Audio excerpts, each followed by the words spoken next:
All right, we can get started. This is the 2 o'clock presentation by Doug Davis on counterfeiting.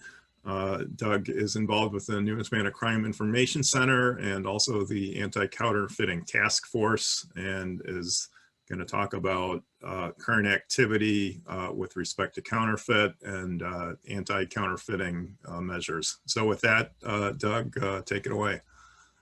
All right, well, I appreciate it. And I appreciate the opportunity to be able to speak today on a topic that I know concerns everyone, and has become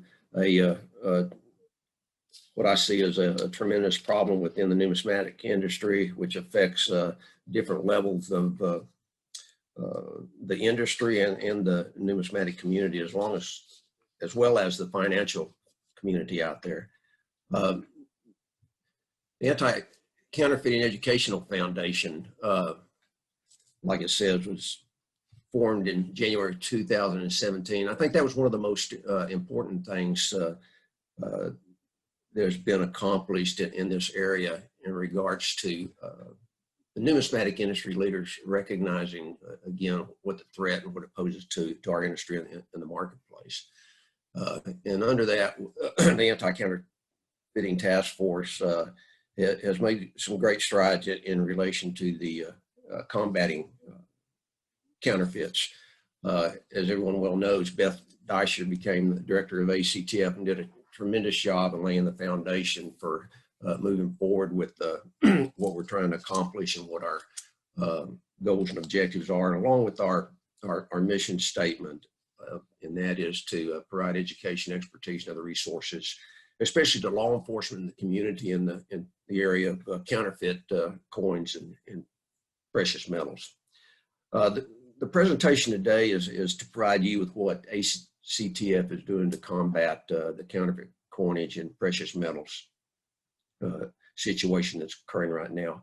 And really and truly, as we go throughout the presentation, I want to show you how you can assess whether you're a dealer, a collector, or an interested person in regards to the counterfeits that are just proliferating throughout the marketplace and every kind of platform and every type of area where people are exposed to coins and the sale of those. It also shows what we're going to be showing you today as we go along is that the expertise that we have with ACTF and the resources that we built and are able to deliver to law enforcement is making a tremendous impact in the way that the different levels of law enforcement right now are recognizing the importance of the counterfeit situation and what the ACTF is doing and what we can provide to them during the investigation of these type of offenses. And mainly what we're trying to do is because it's become such a major problem, our focus is number one is to, locate and identify the importers and exporters of the counterfeits. And as you well know, the platforms for sale of counterfeits are just numerous. Not only the eBay, the Alibaba, there's so many lists. We've got probably 90 of these sites and platforms that we have besides Alibaba. That is really one of the bigger ones for being able to order counterfeits, but there's so many more. The other important thing of it is that we're able to have a central location for the reporting of the counterfeits, which is a tremendous help in number one, giving the public, the community, and everything one place to go in regards to reporting it, and then we can forward those type of reports and everything to the appropriate law enforcement. Again, we are providing resources to all levels of law enforcement that comes into contact with potentially investigating counterfeits. And like everything else is numismatic investigations, counterfeit investigations to the local law enforcement of the county and state is kind of far in between. But right now they're seeing more and more of it. And now they're reaching out for resources to help during the investigation of those. And we've seen a tremendous embrace by the law enforcement community in what ACTF is doing. And so again, we're being recognized as the source to go to so that we can provide them, again, with resources to do an effective investigation, or at least be able to help them with the obstacles that they see during this type of investigation. One of the more important things that we do right now is our experts that we have across the U.S. to assist in the authentication of counterfeits that we see coming into the ports, that we see coming across the counters, that we see coming or being bought off the platforms and everything. And we'll get into that in just a few minutes with some of the cases.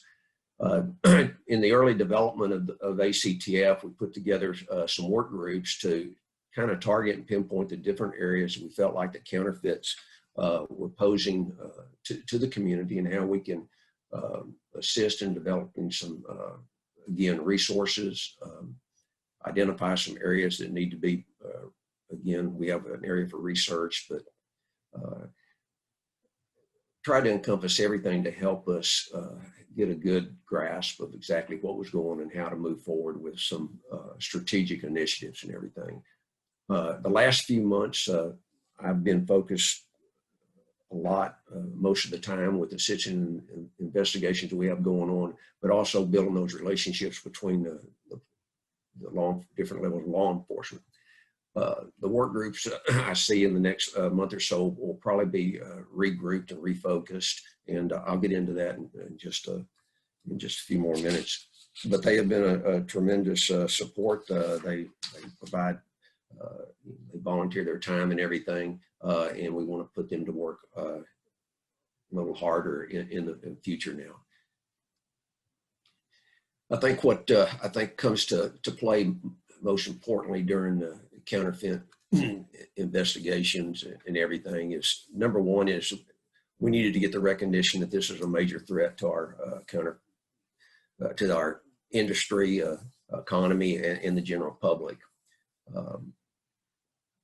And again, another problem that law enforcement has is, again, the lack of knowledge in the area of numismatics and precious metals, and how our business and how our community, you know, it's large, and the amount of money that is involved with numismatics and precious metals is way above what they realized until we started educating them and everything. And then again, the inexperience in dealing with these type of investigations, they don't see them from the local level that often, or the county level, or even the state level. When they have one, most of the time it's a large size investigation. Now we're getting to see more smaller and smaller ones. It's hitting more at the local level. That's where we're trying to attack the issue, just because of there's some laws in place in a lot of states that can do it instead of going to the federal route. And again, we'll look at that here in just a few minutes. And again, you know, our goal is to provide the resources, and because they don't have the manpower nowadays with everything going on with the current pandemic, but even before that, to have somebody that was just specialized in coin-related offense or precious metals, they just do not have the manpower for that.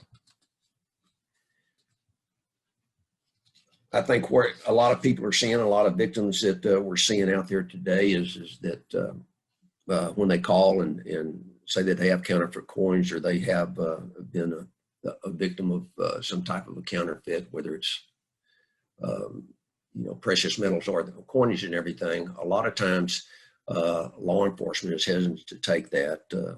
Again, jurisdictional issues, a lot of times, if it's a mail order, if it's eBay, or whatever the case may be, those make it difficult to determine who the jurisdictional issues are. When it comes to eBay or Amazon and everything, most of the time the local police departments will shy away from those. It depends on whether or not you have an aggressive police department, local district attorney that will go after these type of cases. But a lot of times they'll look at those as being a civil issue, which we need to change that that viewpoint from the prosecutors and from the law enforcement officers themselves.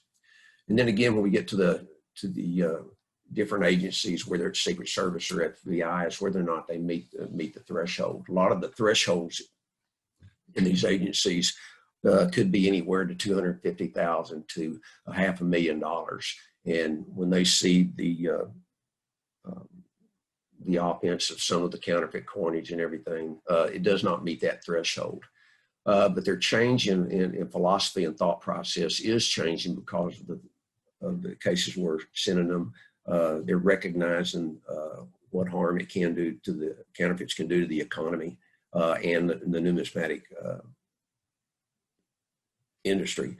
And a lot of times, a lot of agencies, because of the overload and everything, is just passing the buck. You know, they'd rather try to pawn it off, especially when we're talking about counterfeit coins and telemarketers and everything. Who's going to take the case? Is it where the person sent the money to, or where they are who received the money at the other end? Poses a big problem. And again, that goes back to the agency being aggressive and wanting to help the victims and everything. But a lot of times we see in a lot of cases, they say it's the other agency's jurisdiction.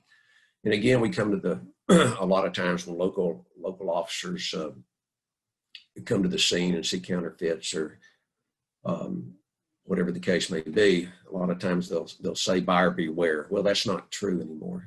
They shouldn't have that attitude. We're trying to change that. Right now is that a lot of times, you know, it is not buyer beware. A lot of times it is the intent to defraud is what we're actually going for. The partnerships we have formed right now go deep.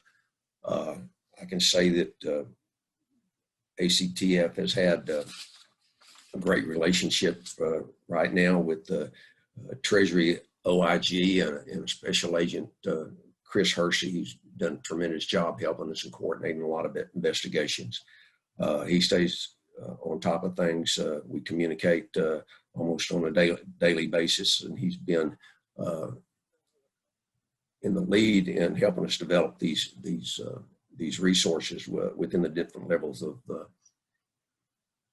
law enforcement. And I can tell you with Homeland Security, there's so many different levels. It was imperative that we had somebody that would help us break the barrier and get involved with these. And the way we did that was ACTF initially to get law enforcement involved in everything is that previously to this year, there would have been an attempt by Beth to get education for law enforcement in regards to counterfeits, but it never fell through because of some of the circumstances at the time, budget cuts and everything.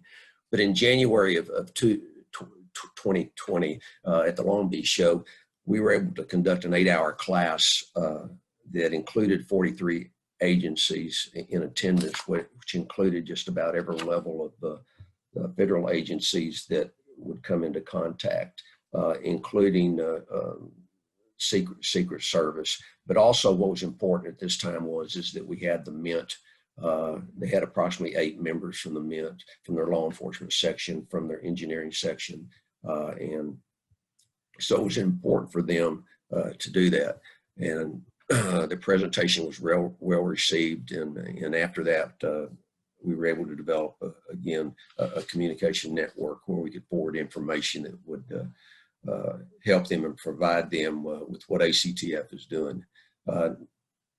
Also, the development of these, the work that ACTF's done at this point is that prior to the work that we did, there was no one in Secret Service in headquarters that actually had that was dealt strictly with counterfeit coins. And at this point, Secret Service has 2 agents that are dedicated. Their responsibility is counterfeit coinage. And we've been working close with them, providing them with assistance and helping them in the process of developing protocols in the response of their field offices to the public, collectors, dealers, or whatever, even local law enforcement, how to respond to reports of counterfeit coinage and everything. So those protocols are important on how we move forward and how the Secret Service is handling these type of cases forward. Right now, it's important that, it's one of the initiatives is that we need more state level laws and regulations in regards to counterfeits. So it takes some of the load off of Secret Service, and we can get faster prosecution from the local local PDs and everything. The Customs and Border Protection has been very, very responsive. I think that we initially had on a phone call several months ago, we had at least 10 supervising agents from field offices across the United States on a conference call, providing them what the ACTF can provide them, since they're the ones that seeing stuff coming in through the ports, whether whatever port it could be, airport, the water ports, whatever. Wherever they're stationed at, whether it's a border station like in El Paso, which we recently just requested authentication expert for. So there's so many different levels. Homeland Security at the seminar was everyone from Homeland Security investigations to the different levels within that agency. But we were able to develop a communication network that we were able to funnel information out to them to see what is coming in on a daily basis, providing them with some examples so they could see, again, from a day-to-day, what we're actually getting reported from the industry and in the public. When we start going the investigation, what we're looking at is what we're trying to go after, along with the cooperation of Treasury OIG and Secret Services, is that we want to identify those manufacturers, we want to identify those distributors and the criminal organizations that have targeted and started preying upon on individuals that are novices or they're new to the precious metals or the numismatic industry and are getting preyed on by these type of organizations. And then again, we've got people that are taking the opportunity that are, they may not be an organized criminal enterprise, but they see the opportunity to buy these offline in large numbers and trying to sell them to make a profit. And right now it's easy to do with the metals market the way it is and so forth. The other thing that we did is what happened is with the counterfeits and everything, that we made the good guy turn the bad guy, because if you bought 2 rolls of Silver Eagles off of Amazon or eBay and they turned out to be counterfeit, then you were out $1,000 or whatever the spot was gold that day or silver. And then you have something go wrong with your vehicle or something happened in your family that you needed money. So you needed to go sell those 2 rolls of Silver Eagles. You take them to the local coin dealer and find out that number one is that they're all counterfeit. So then you need your money. So then you try to shop it around until somebody will buy it. Not intentionally wanting to do that, but based on the circumstances, that probably happens a lot. As everyone knows, every minute U.S. coin has probably been counterfeited, all types of precious metals. We've got third-party PCGS, NGC holders, bad holder, good coin, bad holder, and bad coin. They are throughout the marketplace. And again, the distribution is, we're seeing the distribution everywhere. The websites, eBay, Facebook, we're seeing more and more of the Facebook pop-ups and everything. Craigslist, Amazon, and again, the Postal Service, we're having a lot of problems. But I think right now, it's if everybody has been reading and everything, the government is trying to get the third-party platforms like Amazon and so forth, making them more responsible for their actions and vetting those individuals that are selling the products and then going after them for prosecution in relation to whatever whether it's a civil or a criminal issue. Nowadays, we're seeing this more and more, and you can buy it. This is not new. It is becoming more frequent now.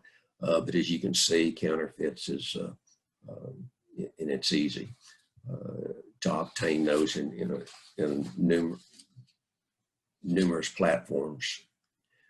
What's interesting today is that in President Trump's guide to the Department of Homeland Security in January was focusing on all the different other agencies, except really one was left out until he decided that the U.S. Postal Service was one of the agencies that was lacking in enforcement and recognizing the amount of counterfeits coming in. As you can see, the problem we've got is that small packages and everything are getting by the Postal Service, and the inspection process is something that is being worked on now. I purchased these off the web, and as you can see, the declaration and the contents of it, it was actually six counterfeit coins that I ordered, and you'll see that it has a pillow as the detailed description of what's on the side. We've got documentation, different ones that show tools, which turns out to be coins and everything. So there is some educational material that's being sent to the Postal Service to recognize exactly what's in some of these packages that are being pawned off as different things that are actually counterfeits and stuff. Right now, this is a case that we had earlier on, where this is a Craigslist listing. All the coins here, the holders were counterfeit. Basically, we got on the Craigslist. We tried to buy these coins, but it didn't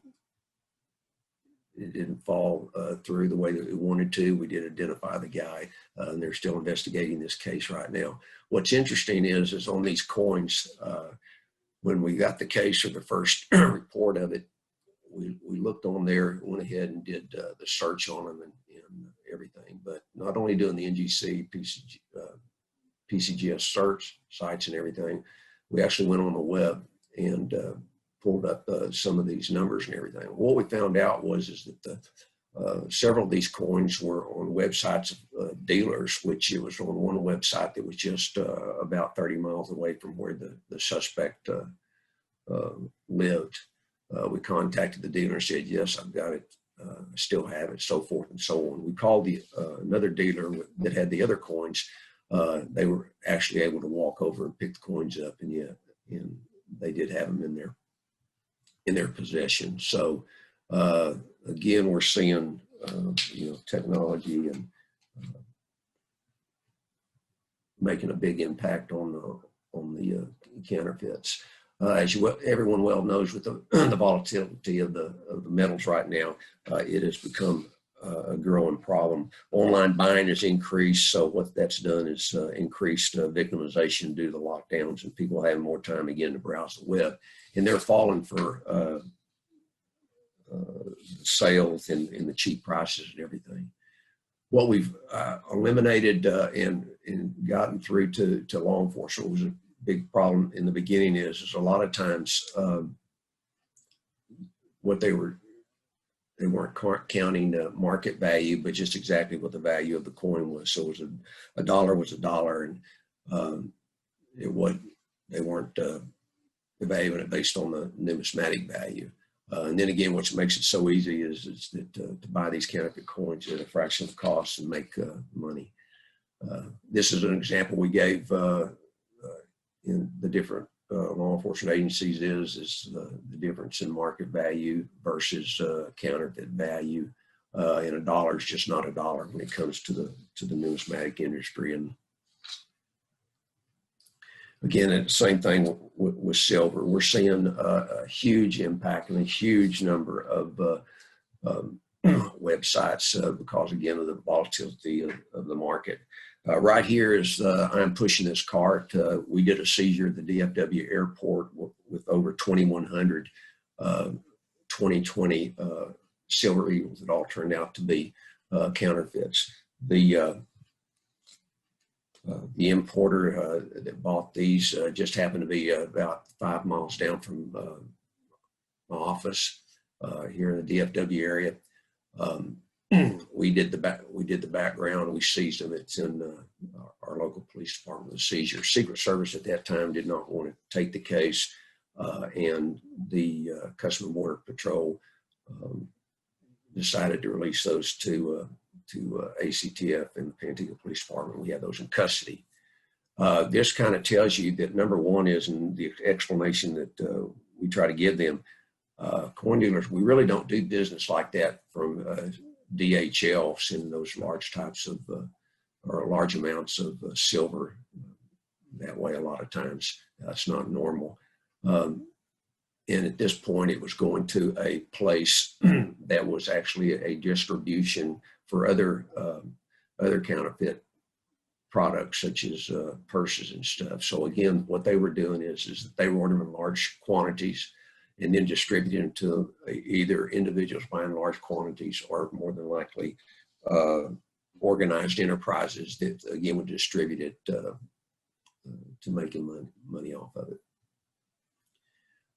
This is happening all the time. We have these actually, myself and another investigator set up on this business for a couple of days. Quite a lot of activity. All this information was forwarded back to Customs and Border Protection for investigation under HSI. Again, what we're looking for is we're looking for the people that are importing them. We're looking for the people that are manufacturing these type of deals, and we're going after them. What we're able to do is we're able to give this information to Customs and Border Protection to pull the manifest and see exactly how much and where these people that are buying the counterfeit coins are buying them from.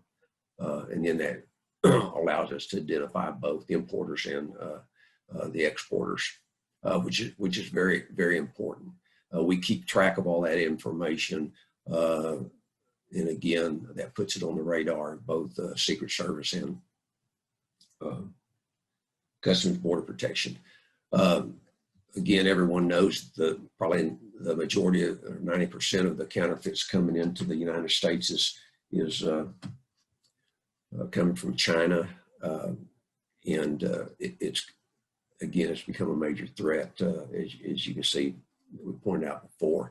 I'm going to run through these quick because everyone does understand. I believe that the high quality of counterfeits is getting better and better. A lot of times it just depends on the level of technology that each manufacturer has, and again, depends on the quality.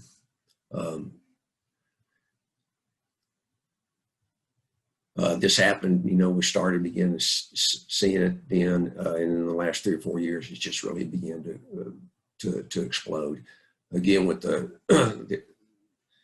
technology and everything, they're able to increase production and just again proliferate the marketplace. Right now, we're seeing because of COVID and the situation right now is that right now we're monitoring over 140 counterfeit websites 24/7. We have 2 investigators and a couple of volunteer law enforcement students up from the University of Texas helping us out, analyzing this data, gathering it, and then we're just disseminating it to the different agencies. So they're able to see exactly what is going on a daily basis, and hopefully, again, getting some of these sites taken down, or at least them being aware of it. Right now, the big problem that we're having right now is again, the Facebook pop-ups and everything. And as you can see, trying to sell 1 ounce Silver Eagles for $9.98. But what's most important in regards to this is they're using deceptive marketing practices, is that you're not getting that slabbed first day issue in a GC holder. You're just getting the coin up above it. But the way they word it and everything, and the way you scroll down through these different sites gives you the impression that's what you're going to get. A lot of times under the Hobby Protection Act and everything is that none, we've only seen one case in the last year that came in and was seized, actually had a copy on there. But again, since then, we have not seen any that, again, follows the act of making sure that if you're doing replications or whatever, you're imprinting copy on them. There's numerous websites that'll get, again, counterfeit every coin from just about around the world, targeting the higher priced ones. Again, this is another one that people are getting duped into or tricked into, and that has to do with actually thinking they're getting something from the mint, when in actuality they're just getting the 1 ounce silver eagle, but yet they're showing the proof eagle, and that's where people are falling for it. Again, they're saying it's a great investment, straight from the U.S. Mint.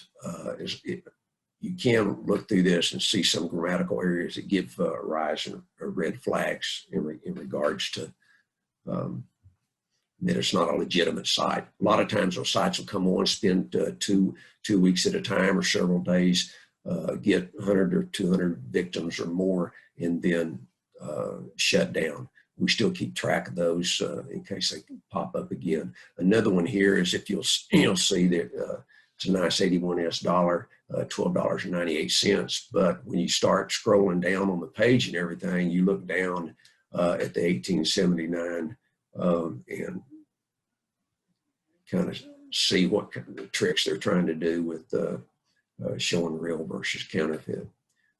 This is happening not only to the Morgan dollars, 1 ounce eagles, silver eagles and gold eagles, and others tend to be what is the hot ticket items that they're trying to push at this point in time. Again, we're seeing the different areas that are affected by counterfeits. Investors, right now we have a case, and I'm going to try to rush along with this so we'll have time for some questions. But right now, we're seeing right now a couple of investors have been called by telemarketers selling them slabbed coins, expensive gold coins, and they have turned out to be counterfeit.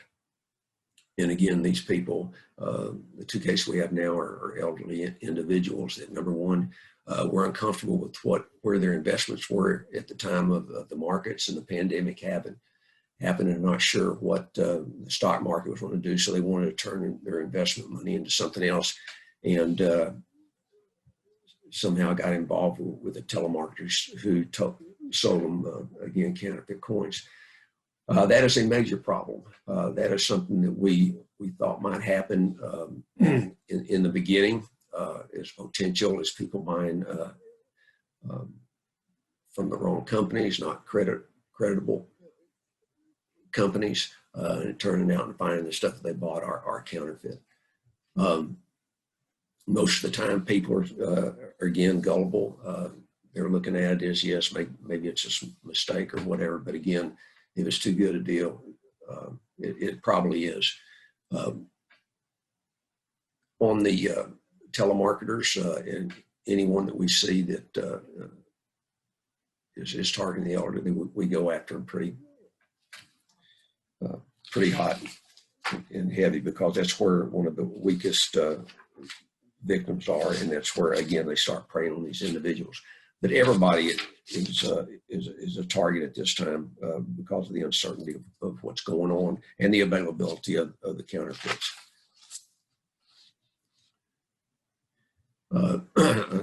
Another major case that we've got working right now is where an individual is trying to sell several counterfeit coins. The value of those coins were close to $750,000, and one was the $300,000 stela that was the coil stela that was recently in the Numismatic News and some of the other periodicals. That case is still being investigated. We're putting together the case at this time in moving forward with that. So as you can see, again, the technology is becoming more and more enhanced. That it's tricking a lot of people. You know, one of the things that we're able to do is to be able to provide again the resources that are assisting the different levels of law enforcement at this time, which is making again an impact in their realization this is a major problem. The resources that we can do, I want to run them over real quick because it's not only for law enforcement, it's also for victims and collectors and dealers. But again, it's a centralized location where number one is that we do have a database that tracks all this data. We analyze it, and then we're able to forward the information after the analysis and everything. We're trying to locate actual manufacturing plants with actual addresses and everything, so we can pinpoint again it manifests through by that information that we gathered, correlate those to the different again manufacturers and everything that we can go after those. At any time, we'll assist in the developing law enforcement's ability to conduct, again, the investigation from the initial to the prosecution phase. We have been very fortunate to have experts from across the country. We have cases working right now in Long Beach, California. We've provided assistance to Secret Service in Santa Rosa, California, Burlington, Vermont, just recently. We have the two cases in New York City that's going on right now. We've also assisted several agencies in some undercover operations, identifying suspects, and also using our undercover websites and social media platforms to identify and purchase counterfeit coins. So again, basically what we do is we do a lot of the legwork for the agencies that allows them to be more effective in investigating these type of offenses. Right now, this is just some examples. This was a previous case a while back that was huge that Beth was involved in, and but it just continues. As everyone knows that, or may not know, that ACF is a nonprofit, and the work that we do is strictly results from donations, and the work that we continue to combat the counterfeits is strictly supported again by the donations, and that's coming from the numismatic community. We're fortunate to be all the support staff and everything is through P&G. They've done a tremendous job in helping us move forward with our strategic initiatives, but it's going to need everybody to work together. It's going to be a problem that everybody's going to have to join together and take part in combating this. Our job is to coordinate, provide the resources for everything, and we're more than willing to assist anybody that has any issues or problems in regards to the counterfeits. It's a growing problem. It's going to continue to grow, and that's why we need to attack it and be in the forefront in the attack. So at this point, I'll open it up for for any questions. All right, thanks a lot, Doug. That was great. We have a few questions. What are the international laws with respect to counterfeiting? I think, is it true that all the counterfeit product being produced in China, it's completely legal to produce it there? From the understanding and from what we found is that number one is the Chinese government actually provides licensing for counterfeit products.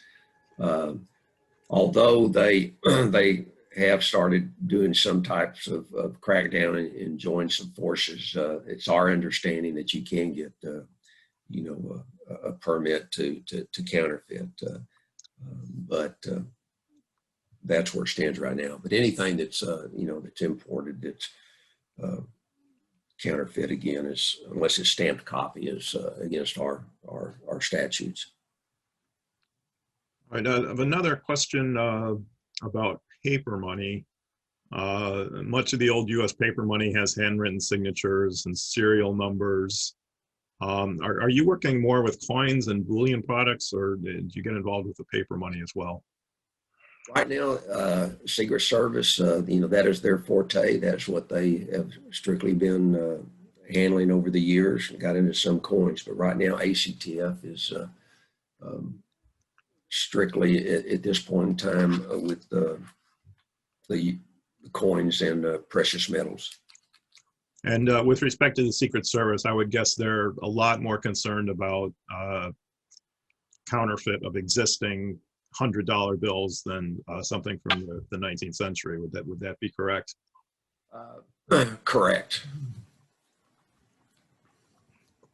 Okay. Next question. Is there a video of the presentation you did in Long Beach in February? No, that class was strictly for law enforcement only. Okay. All right. And then next question, is there a website that lists counterfeits, for example, commonly counterfeit U.S. coins that someone can reference before making purchases? Well, I think if you go to, I think you can Google just about anything in regards to whatever you think is counterfeit and come up. NGC has got a great site on counterfeits. You can go to the ACEF online.org website and everything. There's a lot of YouTube videos that assist, but any questions or anything that we can do or provide that information for them, they can jump on the website and send us an email. We'll be glad to furnish them with any information that they need. And next question, is this activity focused in specific parts of the country? I know, like, for example, in Florida, there's a larger retiree population. Do you see more of this activity there?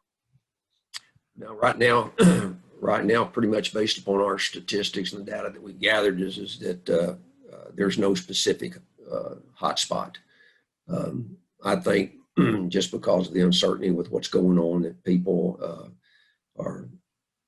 everyone's a target, but there's no specific hot areas. I think what a lot of criminal enterprises do are, number one, targeting those that are inexperienced or, again, the elderly. But we're seeing it age-wise, the whole gamut. I don't think it's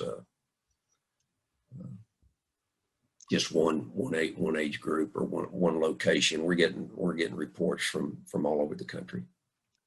All right. Next question: does ACTF or ACEF offer access to metal analyzer devices or services so that we can have our material checked for authenticity?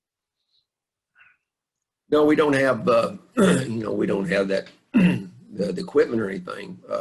But I know if the concern of that was one of our research groups and everything, and that's something that we're going to get on a little more in relationship to now with the technology increasing and everything is the types of machines that are being used by the different dealers in the industry, and what they're seeing is what's being tested true, not true, false negatives, and so forth. So that's something we're going to be really focusing in here in the next couple of months. But right now, we don't recommend anything. The best thing to do is to take it to a local coin dealer and let them test it for you. All right, and another question, is there a website for ACEF? Yes, there is, acefonline.org. And just would like to remind everyone, this is a nonprofit group and really dependent on contributions from the community to keep this effort going. All right, another question, Doug, what is your background and how did you get involved in this area? Well, I've been a police officer about going on 37 years, and actually had a coin shop when I was 19 years old, and then shut it down a couple of years after that. Got in and then went to school, graduated from University of Texas, got into law enforcement, and just continued to do coin shows on the side. During that period of time, I moved up, made chief of police. At that time, a buddy of mine had a shop where I was, the town where I was chief at, and called down to the crime scene at a shop one day and found him bound to a table in the back room and executed, and about $250,000 worth of coins taken. That investigation took 3 years, caught 3 individuals, put them in there for life. But during that period of time, I figured out that there was an area of investigation that was needed to be, people needed to know in law enforcement more about it. So I started the Numismatic Crime Information Center to assist law enforcement in investigation of these type of offenses. So I've been doing that since 1986, and that's kind of the background. And just so folks understand what National Crime Information Center does, as I understand it, you compile reports of various numismatic criminal activity? That's correct. Okay. All right, next question. With the move to near touch technology, which I assume is some technology related to slabbing, will you be scanning those slabs? We've built some great partnerships with PCGS and NGC, and we're working. The technology part is that's their responsibility and everything. But what we try to do is to provide them with information on new things that we are seeing, or new types of holders that are out there potentially, based on the reports that we get, to make sure that they know what's going in. I think they, again, they do a tremendous job in the technology part of making sure that their product is secure and everything. So really, that we kind of stay out of, that's not our ballywick, I guess you would say, but work with them very closely and making sure that we know what the issues are in regards to the holders. Next question. It was mentioned in the presentation that there are changes coming in regards to the original 9 working groups of ACEF. Is there anything you can tell us about that or elaborate on that? Yeah, I think we're gonna try to do is that try to develop and engage some different groups. We got some different groups out there that play an important role in regards to some counterfeits. What we're wanting to do with different areas is that we need to focus on identifying the different platforms, identifying the different areas of,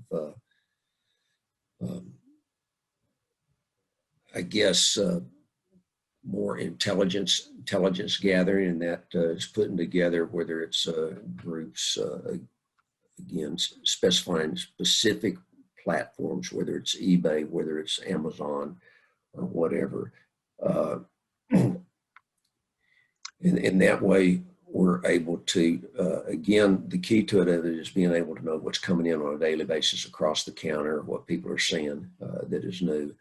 The other groups we want to put together is different areas such as the mints, but do it in a different direction, is to be able to correspond with the intelligence that we're receiving in regards to the different products.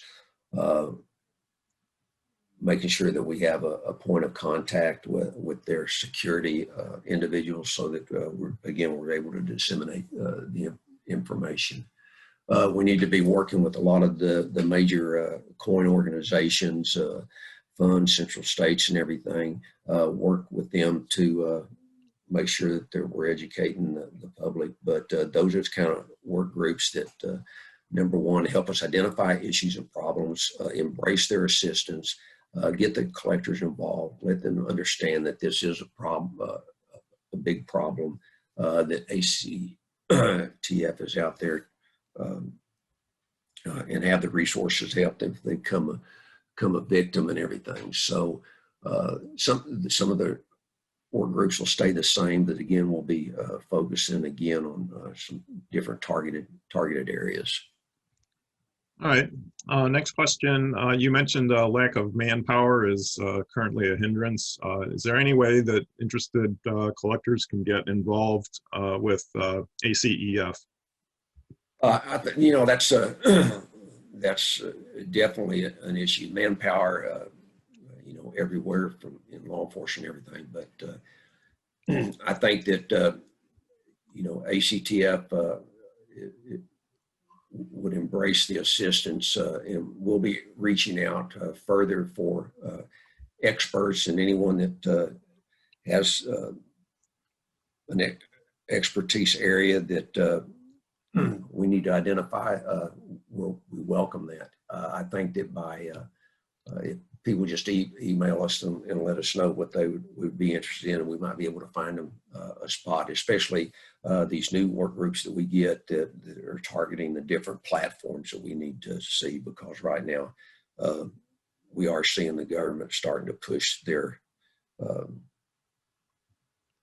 enforcement in regards to things like vetting and so forth and so on. So they're going to come down hard on them. And so now they've started different task force themselves, like within Amazon and everything. But yes, if somebody is interested in assisting or helping, we'd be more than glad to talk with them.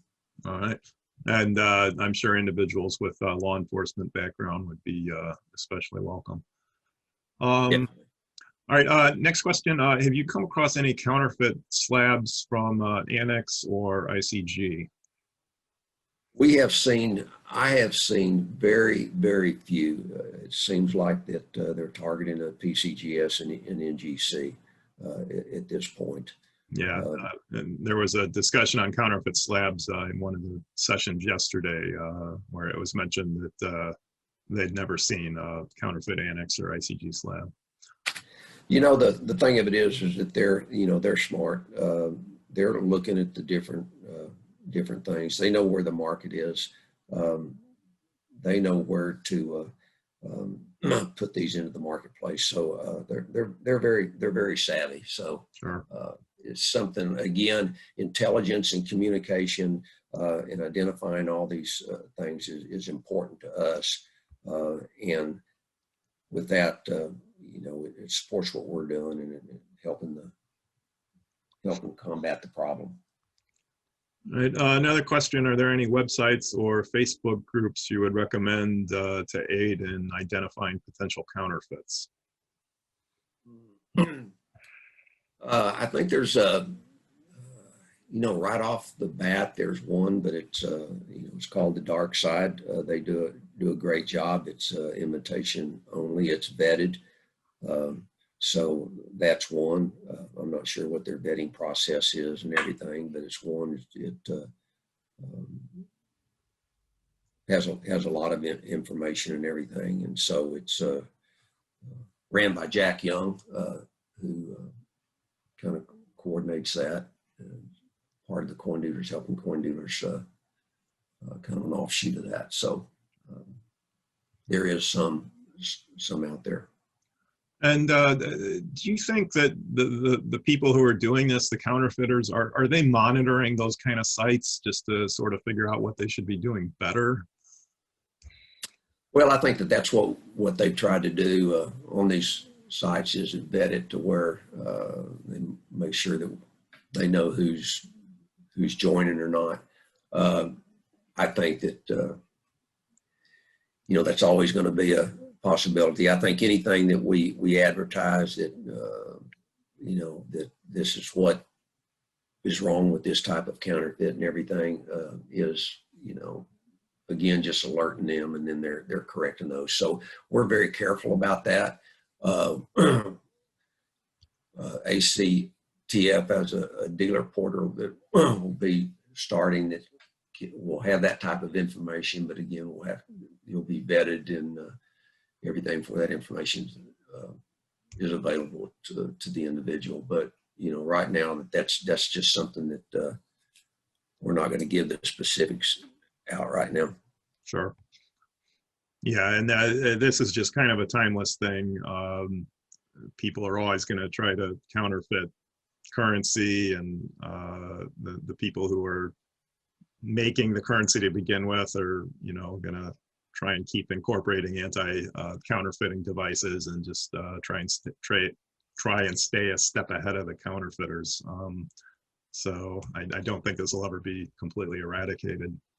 No, well, I think that's what one of the most important things of the founding of ACEF and ACTF is that we have the ability, with working with everyone, numismatic industry, the community, and everything, is having that information flow into one specific spot. ACTF, go to our website, you can file a counterfeit report and everything.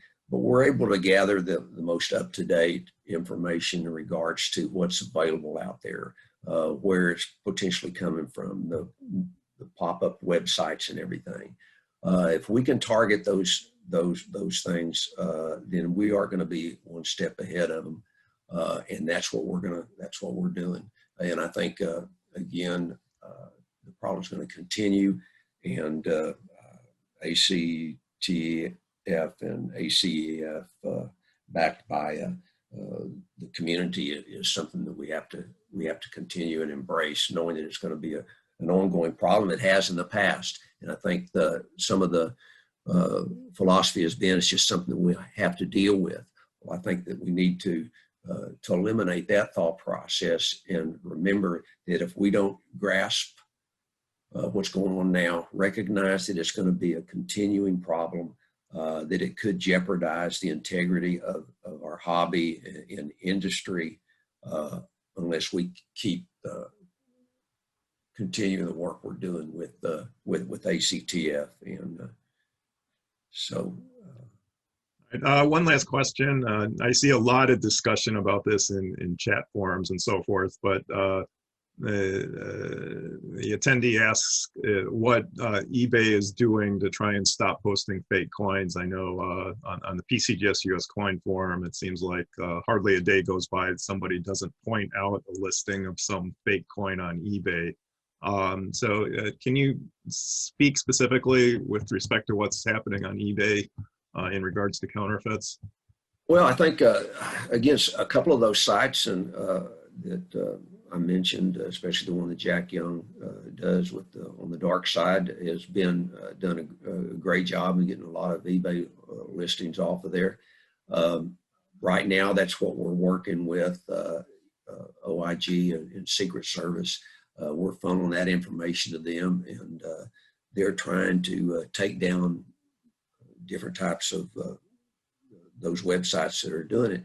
eBay is, again, one of those deals that Secret Service and OIG Treasury is working with them and trying to work on the issue of the number of counterfeits that are on eBay. That is a work in progress. It's going to continue, and it's just something that we're just going to have to keep hammering. Amazon basically is the same way. You know, they're a third party. Their vetting process is not, I think, at the level it should be. I think the government came down hard on them recently, and again, making them being more responsible for not, again, vetting what the product is, whether it's counterfeit or not. So. There's another follow-up comment here. It says, I was told several years ago by a former eBay employee that the coin division staff number had been reduced from 10 people to 2 people, and that they simply can't keep up with all of the fake coin listings on eBay. Correct. Yeah. Well, we see that with Secret Service, with manpower and everything like that, or whatever the situation is. That's what happens. So I think it's even more important that the groups that we developed help and alleviate, or at least identify that. The good thing that what ACTF does is we're able to, again, do the background on a lot of these investigations for these agencies that lack the experience. And we're able to kind of put everything together, and then they can move forward with the prosecution. But at least we can provide them with the information that gives them the elements of the offense, which number one is we have to prove intent that they were out there to defraud these victims. So again, the support for ACTF and what ACF Foundation is doing is critical to combating the counterfeits we're seeing today. So the support out there by the numismatic community is very, very important, because it's just such an important issue that's facing the industry right now. And I want to make sure that people understand they need to be going to accredited dealers, P&G dealers, accredited bullion dealers, people that you know, trust, that you've done some background on. So